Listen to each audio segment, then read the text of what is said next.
আসসালামু আলাইকুম। অনলাইনে যারা ক্লাস দেখছেন তাদেরকে আন্তরিক অভিনন্দন জানাই। আমার প্রিয় শিক্ষার্থীবৃন্দ, তো তোমরা কেমন আছো? ভালো আছো আশা করি। তোমাদের করোনার কারণে দীর্ঘদিন যাবৎ যে ক্লাস হচ্ছিল না, আশা করি অনলাইনে ক্লাস নেওয়াতে সেই গ্যাপগুলো পূরণ হচ্ছে। তো তোমরা ভালো করে মনোযোগ সহকারে ক্লাসগুলো করবে, দেখবে, এটাই আমি আশা করি। আজকে তোমাদের নবম দশম শ্রেণীর ব্যবসায় শাখার অষ্টম অধ্যায় নগদান বই অধ্যায়টা আমরা আলোচনা করব, অঙ্ক করব। এখান থেকে আর কি কি শিখব বা জানবো সেগুলো নিয়ে আলোচনা করব। তো আশা করি শিক্ষার্থীরা তোমরা বই নিয়ে বসে গেছো, অলরেডি রেডি আছো। তো শুরু করা যাক। আজকে আমাদের অধ্যায়ের নাম হচ্ছে অষ্টম অধ্যায়ের নগদান বই। তো আমি লিখছি নগদান বই। নগদান বই।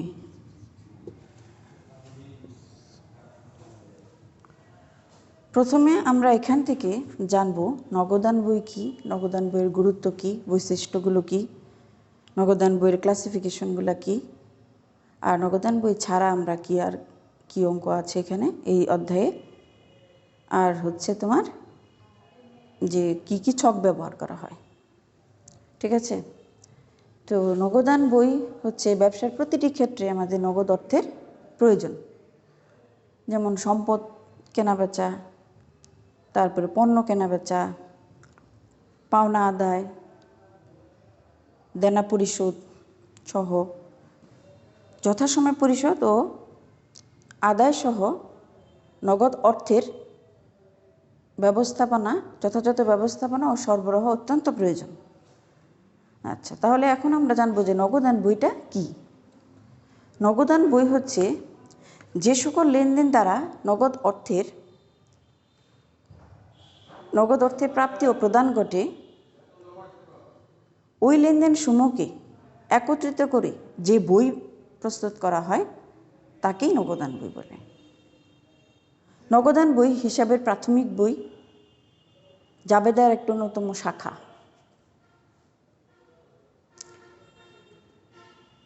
তারপরে এর গুরুত্বটা হচ্ছে, দেখো এখানে বলা হয়েছে যে পণ্য নগদ অর্থ একটি ব্যবসার ক্ষেত্রে চালিকা শক্তি। নগদ অর্থের যথাযথ ব্যবস্থাপনা ব্যতীত ব্যবসা প্রতিষ্ঠানের স্বাভাবিক কার্যক্রম ব্যাহত হয়। নগদ বই প্রস্তুতের জন্য নির্দিষ্ট ছক বা নমুনা প্রস্তুত করা হয় বা তৈরি করা হয়, অনুসরণ করা হয়। প্রাপ্তিসমূহ ডেবিট করা হয় আর প্রদানসমূহকে ক্রেডিট করা হয়। তারপর নগদান বই হিসাবে প্রাথমিক বই হওয়া সত্ত্বেও একে পাকা বই বলা হয়। নির্দিষ্ট সময়ে বিভিন্ন উৎস হতে মোট নগদ অর্থ প্রাপ্তি ঘটেছে এবং প্রদান করা হয়েছে তার পরিমাণ জানা সম্ভব হয় নগদান বই থেকে। নগদ প্রাপ্তি ও প্রদানের পার্থক্যগুলো নির্ণয়ের মাধ্যমে নগদ উদ্বৃত্তের পরিমাণ জানা যায়। তারপরে তোমার নগদ অর্থের চুরি, অপচয়, আত্মসাৎ হিসাবে লিপিবদ্ধকরণের কারণে ভুল ত্রুটি হওয়ার সম্ভাবনা বহুলাংশে হ্রাস পায়। নগদ তহবিলের উপর পূর্ণ নিয়ন্ত্রণ করাও সম্ভব হয়। তারপরে হচ্ছে তোমার নগদান বইয়ের শ্রেণীবিভাগ। নগদান বইয়ের শ্রেণীবিভাগগুলি হচ্ছে যেমন 1 গড়া নগদান, 2 গড়া নগদান, 3 গড়া নগদান আর খুচরা নগদান বই। খুচরা নগদান বইটা তোমাদের 9-10-এর ক্লাসে নেই, তবে ইন্টারমিডিয়েটে যায় তোমরা এটা অঙ্কটা করবে। এখানে শুধু 1 ঘোড়া 2 ঘোড়া 3 ঘোড়া অঙ্ক রয়েছে। এছাড়াও নগদান বইয়ের পাশাপাশি নগদ প্রদান জাবেদা আর প্রাপ্তি জাবেদাও করা হয়। তারপরে এখানে আরও কিছু কথা আছে, যেমন কন্ট্রা এন্ট্রি হয়। কোন ক্ষেত্রে কন্ট্রা এন্ট্রি হয়? সেটা হলো তোমার ওই নগদ আর ব্যাংক জমা নগদ উত্তোলন, এই ক্ষেত্রে কন্ট্রা করা হয়। দুটিই সম্পদ। তো কন্ট্রার নিয়মটা হচ্ছে তোমার দুই দিকেই যাবে, প্রাপ্তির দিকেও যাবে, প্রদানের দিকেও যাবে। তবে সি অথবা ক লিখে চিহ্নিত করতে হবে যে কন্ট্রা। তো চলো আমরা আমাদের এখানে অনুশীলনীর তোমার বইতে অঙ্ক রয়েছে, আমরা সেই অঙ্কটা করব। এখানে কিশোর ব্রাদার্সের একটা অঙ্ক রয়েছে। সেই অঙ্কের মাঝে দেখো কতে বলা আছে যে লেনদেনগুলো নগদান বইয়ে অন্তর্ভুক্ত হবে না সেগুলো সাধারণ জাবেদা দেখাও। তো ছক আমরা ব্যবহার করি। চলো ব্ল্যাকবোর্ডে তোমরা খাতা কলমে লিখতে পারো। যে লেনদেনগুলো নগদান বইতে অন্তর্ভুক্ত হবে না সেগুলোর সাধারণ জাবেদা তৈরি করতে বলা হয়েছে। আচ্ছা, ক অংশে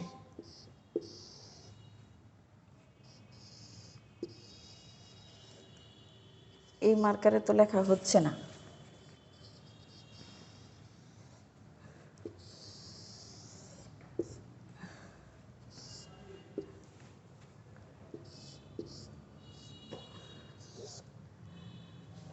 তারিখ, বিবরণ বা হিসাবের নাম, খতিয়ান পৃষ্ঠা, ডেবিট টাকা আর হচ্ছে ক্রেডিট টাকা।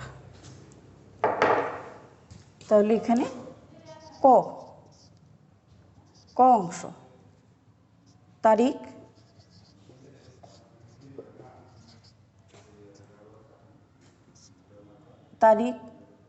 বিবরণ,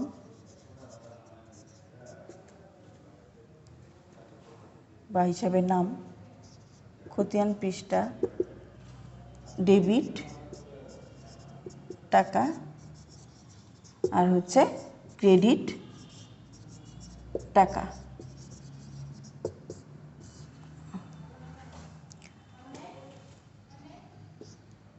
তাহলে এখানে 2017 সালের জানুয়ারি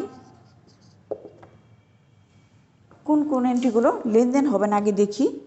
দেখো এখানে যে এন্ট্রিগুলো রয়েছে তার মাঝখান থেকে 3 তারিখেটা দেখো বলা আছে। অনুশীলনীর প্রশ্ন দেখো, 7 নম্বর প্রশ্নে বলা আছে জহি ট্রেডার্স হতে 5% বাট্টায় 10,000 টাকার পণ্য ক্রয়। তাহলে আমরা 5% বাট্টায় বলেছে, তাহলে 5% ছাড় দিব। বাট্টা মানে কি? ছাড় দেওয়া বা ছাড়া। হ্যাঁ, তাহলে 5% বাট্টায় 10,000 টাকার 5% বাট্টায় তাহলে কি হবে? কত টাকা হবে? 500 টাকা, তাই না? তো 10,000 টাকা থেকে 500 টাকা মাইনাস করলে কত হয়? ক্রয় হিসাব 9,500 টাকা হয়, তাই না? ক্রয় হিসাব টু পাওনাদার হিসাব। তো 9,500 টাকা, 500 টাকা বাদ দিলে, ডিসকাউন্ট বাদ দিলে হয় 9,500 টাকা। ডেবিট 500 টাকা আর ক্রেডিট 500 টাকা। তারপরে দেখো কোন এন্ট্রিটা যায় 5% বাট্টায়, তাহলে 500 টাকা বাদ গেল 10,000 টাকা থেকে, 9,500। তাহলে আর কোন এন্ট্রি যায়? 25 তারিখের এন্ট্রিটা দেখো। 25 তারিখে বলছে যে মালিক ব্যক্তিগত অর্থে ব্যবসার জন্য আসবাবপত্র ক্রয় করলেন। কত টাকা? 13,000 টাকা। তাহলে আমরা লিখতে পারি জানুয়ারির 25 তারিখ। তাহলে আসবাবপত্র হিসাব আর হচ্ছে মূলধন হিসাব। তাহলে কত টাকা? 13,000 টাকা। 13,000 টাকা। আচ্ছা, এখানে আমরা লিখব যে সাধারণ জাবেদা। উপরে লিখব সাধারণ জাবেদা। আর কিশোর ব্রাদার্স।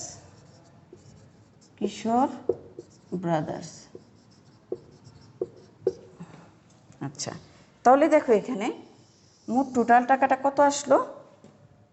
0,0,5 2 9 3 12 হাতে আছে 1 2, তাহলে 22,500। এখানেও সেমই আসবে, যত টাকা আমি ডেবিট করছি তত টাকাই ক্রেডিট করা হলো, 22,500। তাহলে মোট 22,500। উত্তর কি লিখব? উত্তর 22,500 টাকা। যে এন্ট্রিগুলো যাচ্ছে না সেটা হলো 22,500 টাকা উত্তর হয়েছে। যে এন্ট্রিগুলো যাবে না, এখানে বলছে যে সকল লেনদেনগুলো নগদান বইতে অন্তর্ভুক্ত হবে না, সেগুলো উত্তর আমরা পেয়ে গেলাম কত? 22,500 টাকা। এই অঙ্কের থেকে আমরা এই দুইটা এন্ট্রি যাবে না, সেটার উত্তর আমরা পেয়ে গেলাম 22,500। তাহলে দেখি এখন আমরা খ অংশে কি বলা আছে।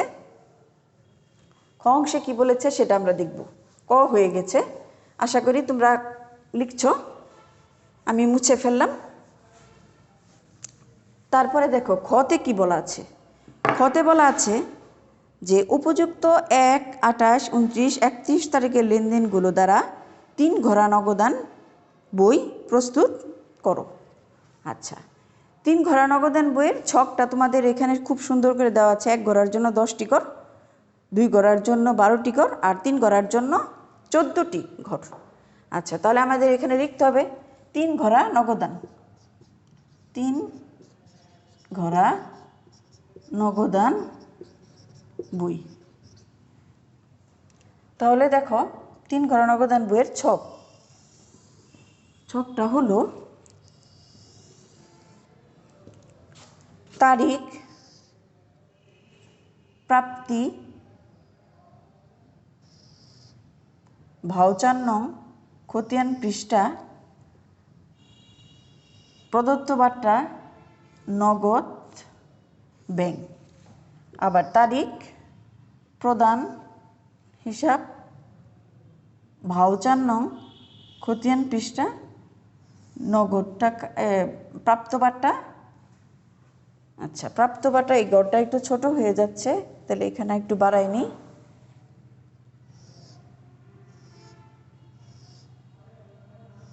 বার্তা, নগদ, আর তোমার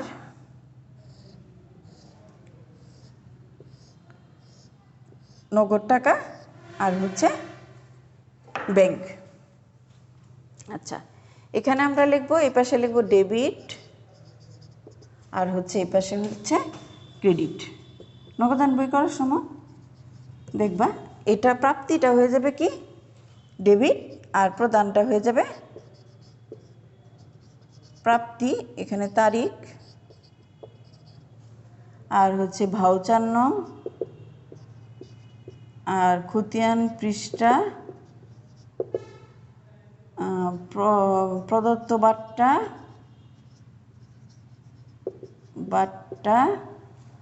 আর হচ্ছে নগদ টাকা, তারপরে হচ্ছে ব্যাংক টাকা, ব্যাংকের টাকা, আর এখানে হচ্ছে তারিখ, প্রদান হিসাব, তারপরে হচ্ছে তোমার ভাউচার নং, তারপরে দেখো খতিয়ান পৃষ্ঠা, তারপরে হলো তোমার প্রাপ্ত বার্তা, তারপরে নগদ টাকা, ব্যাংকের টাকা। ঠিক আছে? আচ্ছা, দেখো এখানে বলে দিছে উপযুক্ত 1 তারিখ, 28 তারিখ, 29 তারিখ, 31 তারিখের লেনদেনগুলোর ভিত্তিতে 3 ঘরা নগদান বই প্রস্তুত করো। তাহলে দেখো 1 তারিখে আমাদের আছে সবগুলোর ক্ষেত্রে 1 তারিখে বলছে ব্যালেন্স বিডি। ব্যালেন্স বিডি মানে ব্রড ডাউন, উপর থেকে উপরে আনিত, আর সিডি হচ্ছে ক্রেডিট ডাউন। দুটার পার্থক্য যেটা হবে, পার্থক্যটা হচ্ছে সিডি ক্রেডিট ডাউন নিচে নিত যে রেজাল্টটা হবে, পার্থক্য উপরে। তাহলে দেখো এখানে বলছে যে তার 2017 জানুয়ারির 1 ব্যালেন্স বিডি ব্রড ডাউন পরিণত। হ্যাঁ, তাহলে এখানে কি বলেছে যে 1 তারিখে বলছে নগদ উদ্বৃত্ত 30,000 টাকা, আর ব্যাংক জমা অতিরিক্ত ব্যাংক ওভারড্রাফট হচ্ছে 25,000 টাকা, নগদ উদ্বৃত্ত হচ্ছে 30,000 টাকা। তাহলে ব্যালেন্স বিডি 30,000 টাকা। আবার এদিকের 1 তারিখে 2017 জানুয়ারির 1 ব্যালেন্স ব্যাংক জমা অতিরিক্ত বলছে, তাহলে সেটা ব্যালেন্স প্রদানের দিকে বিডি কোথায়, ব্যাংকের ঘরে টাকা কত, 25,000 টাকা, 25,000 টাকা। আচ্ছা, 25,000 টাকা। তাহলে এখন দেখো 1 তারিখের পরে বলছে 28 তারিখ। 28 তারিখে দেখো এখানে কি বলছে, সুমনের নিকট হতে 3,850 টাকা পাওয়া গেল এবং তাকে 150 টাকা বার্তা দেওয়া হলো। সুমন নিকট থেকে পাওয়া গেল 28 তারিখ জানুয়ারির 28, সুমন হিসাব কত পাওয়া গেল, সুমনের 3,850 টাকা, 3,850 টাকা, আর 150 টাকা এখানে বার্তা। তারপরে দেখো 29 তারিখে বলেছে জহির ট্রেডার্সের পাওনা 9,500 টাকার পূর্ণ নিষ্পত্তিতে 9,350 টাকা প্রদান করা হলো। তাহলে এটা প্রদান জানুয়ারির 29, জহির ট্রেডার্স,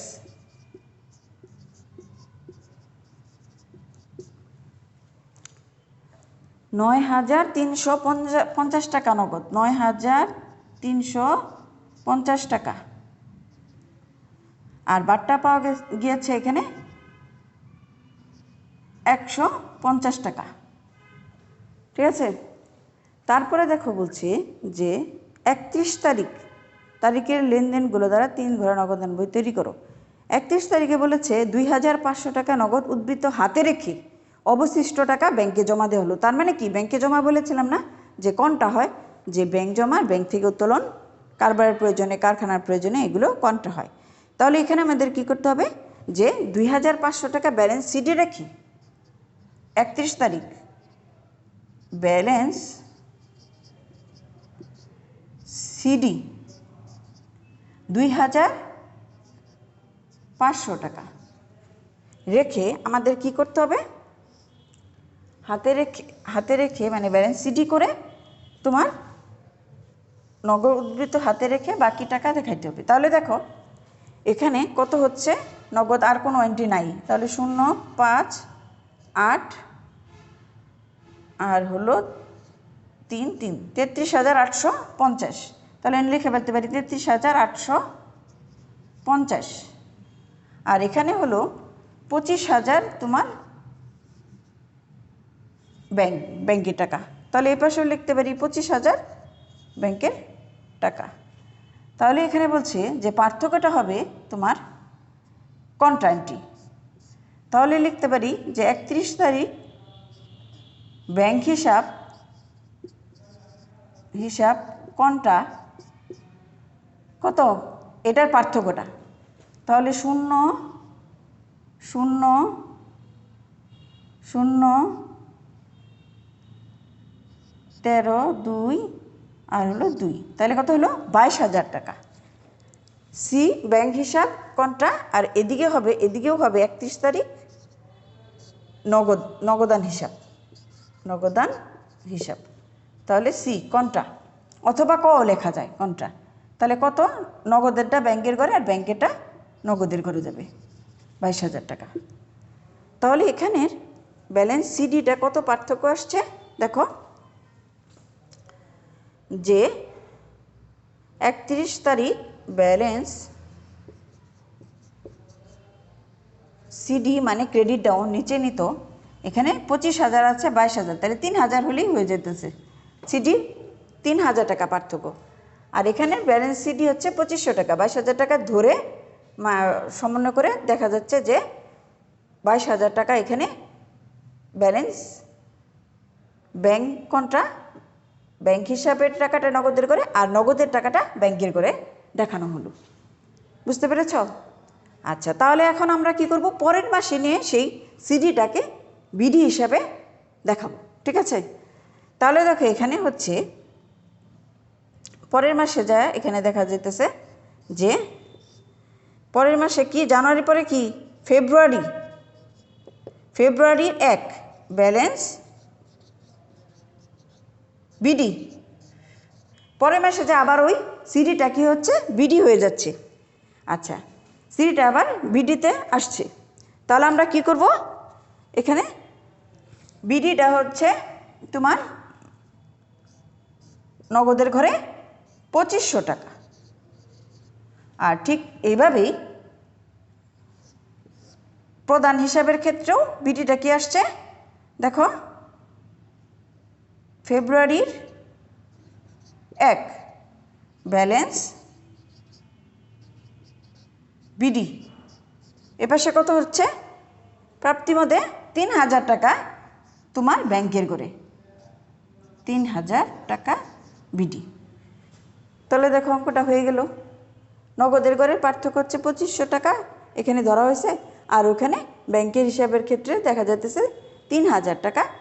এখানে সিডি হলো, সিডিটা পরের মাসে যায় 1 তারিখে আবার বিডি হিসাবে আমরা দেখালাম। ঠিক আছে, তাহলে খ নাম্বার অঙ্কটা আমরা পেয়ে গেলাম। এখন দেখো গতে বলেছি যে 5 থেকে 20 তারিখে লেনদেন দ্বারা নগদ প্রধান জাবেদা প্রস্তুত করো। ঠিক আছে, তাহলে 5 তারিখ থেকে 20 তারিখের মাঝে নগদ প্রধান জাবেদা তৈরি করতে বলছি। এখন তোমাকে জানতে হবে যে নগদ, এটা মুছে ফেললাম, হ্যাঁ তোমরা নিশ্চয়ই লিখেছ। আচ্ছা দেখো এখন প্রধান জাবেদা, প্রধান জাবেদার দেখো ছক আছে 2টা, নগদ প্রধান জাবেদার হচ্ছে 9টা ছক, আর হচ্ছে প্রাপ্তি জাবেদার হচ্ছে 8টি ছক। তোমাদের বোর্ড বইয়ের মাঝে আছে, তোমরা সেখান থেকে দেখে নিবে। আমি তোমাদের এখানে এখন প্রধান জাবেদা করছি। গ নাম্বার অঙ্ক। গ দেখো প্রধান জাবেদার মাঝে এখানে বলা আছে যে দেখো ছক ছক আছে, ছক এখানে তারিখ, চেক নম্বর, ক্রেডিট ডেবিট হিসাব খাত। নগদ প্রধান জাবেদার ক্ষেত্রে এখানে ডেবিট হিসাব খাত হবে প্রধান, নগদ প্রধান জাবেদা। তারপরে হচ্ছে সূত্র ক্রয় ডেবিট, পাওনাদার ডেবিট, অন্যান্য হিসাব খাত ডেবিট। তারপরে হলো তোমার প্রাপ্তবার্তা ক্রেডিট আর নগদ ক্রেডিট। ঠিক আছে, আমরা এখন লিখছি। দেখো এখানে হলো তারিখ, আর হচ্ছে এখানে চেক নম্বর, আর ডেবিট হিসাব খাত, আর হচ্ছে সূত্র। তোমার বোর্ড বইয়ের মধ্যে এগুলো সূত্র দেওয়া আছে, সবগুলো নমুনা দেওয়া আছে, তোমরা ওখান থেকে দেখে নেবে। ঠিক আছে, তারপরে হচ্ছে ক্রয় ডেবিট, তারপরে পাওনাদার ডেবিট, তারপরে অন্যান্য হিসাব ডেবিট, আর হচ্ছে প্রাপ্তবার্তা ক্রেডিট আর নগদ ক্রেডিট। ঠিক আছে, আচ্ছা তোমার এখানে দেখো বলছে 5 থেকে 20 তারিখের এন্ট্রিগুলোকে নগদ প্রধান জাবেদায় অন্তর্ভুক্ত করতে বলেছি। তাহলে 5 তারিখের এন্ট্রির মাঝে কী আছে বলা, দেখো বলছে মালিক ব্যক্তিগত প্রয়োজনে ব্যবসা হতে 1500 টাকা নিলেন। তাহলে আমরা উত্তোলন লিখতে পারি।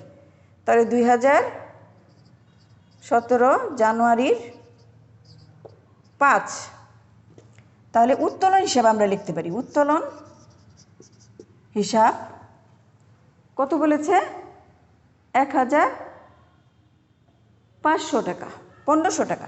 তাহলে অন্যান্য হিসাবের মাঝে যাবে আর নগদে যাবে। তারপরে আছে দেখো বলছে 5-এর পরে 10 তারিখ সোয়েব ব্রাদার্সে 9000 টাকার পণ্য নিষ্পত্তিতে 8600 টাকা প্রদান। সোয়েব ব্রাদার্স 10 তারিখ জানুয়ারির 10, সোয়েব ব্রাদার্স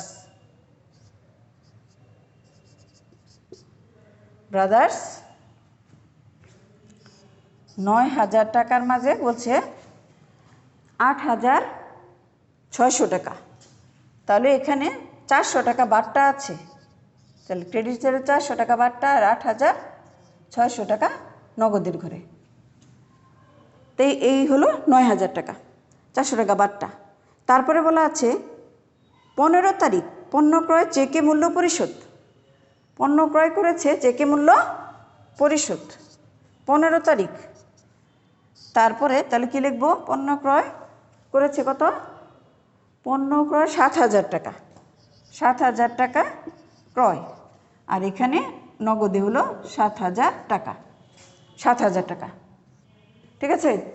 তারপরে বলেছে দেখো 20 তারিখ কর্মচারীদের বেতন প্রদান, 20 জানুয়ারির 20।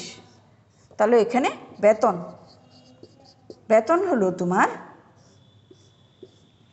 বেতন কি বলেছে দেখো, বলেছে যে বেতন প্রদান 4,000 টাকা। তাহলে অন্যান্য খাতে আমরা কি লিখতে পারি? 4,000 টাকা বেতন অন্যান্য হিসাবে, আর হলো নগদান হিসাবে 4,000 টাকা বেতন। তাহলে আমাদের শেষ। এখন আমাদের কি আসতেছে দেখো, তাহলে এখানে শেষ হলো। তাহলে ক্রয় আসলো কত? 7,000 টাকা, আর পাওনাদার আসলো 9,000 টাকা, তোমার অন্যান্য আসলো 5,500 টাকা, আর বাট্টা হলো 400 টাকা ক্রেডিট। এই এন্ট্রিগুলো ডেবিট আর ক্রেডিট হচ্ছে 400 টাকা, আর হলো এটাতে দেখো 0 0 5 6 11 1 হাতে আছে 1, 8 8 16 17 18 19 20 21, আর হলো 22, আর এখানে 22,100 টাকা। তাহলে আমরা কি লিখতে পারি? যে উত্তর নগদ প্রদান জাবেদার ক্রয় 7,000 টাকা, পাওনাদার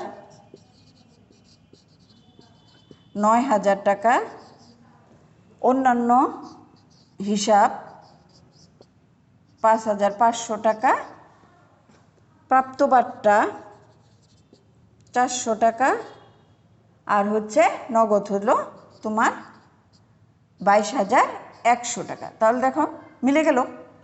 তাহলে কত হলো? 9। আচ্ছা, যোগটা দেখো, 7,000 9,000 হলো 16,000, 17 18 19 20 21 21,500। আচ্ছা, তাহলে দেখো মিলে গেল।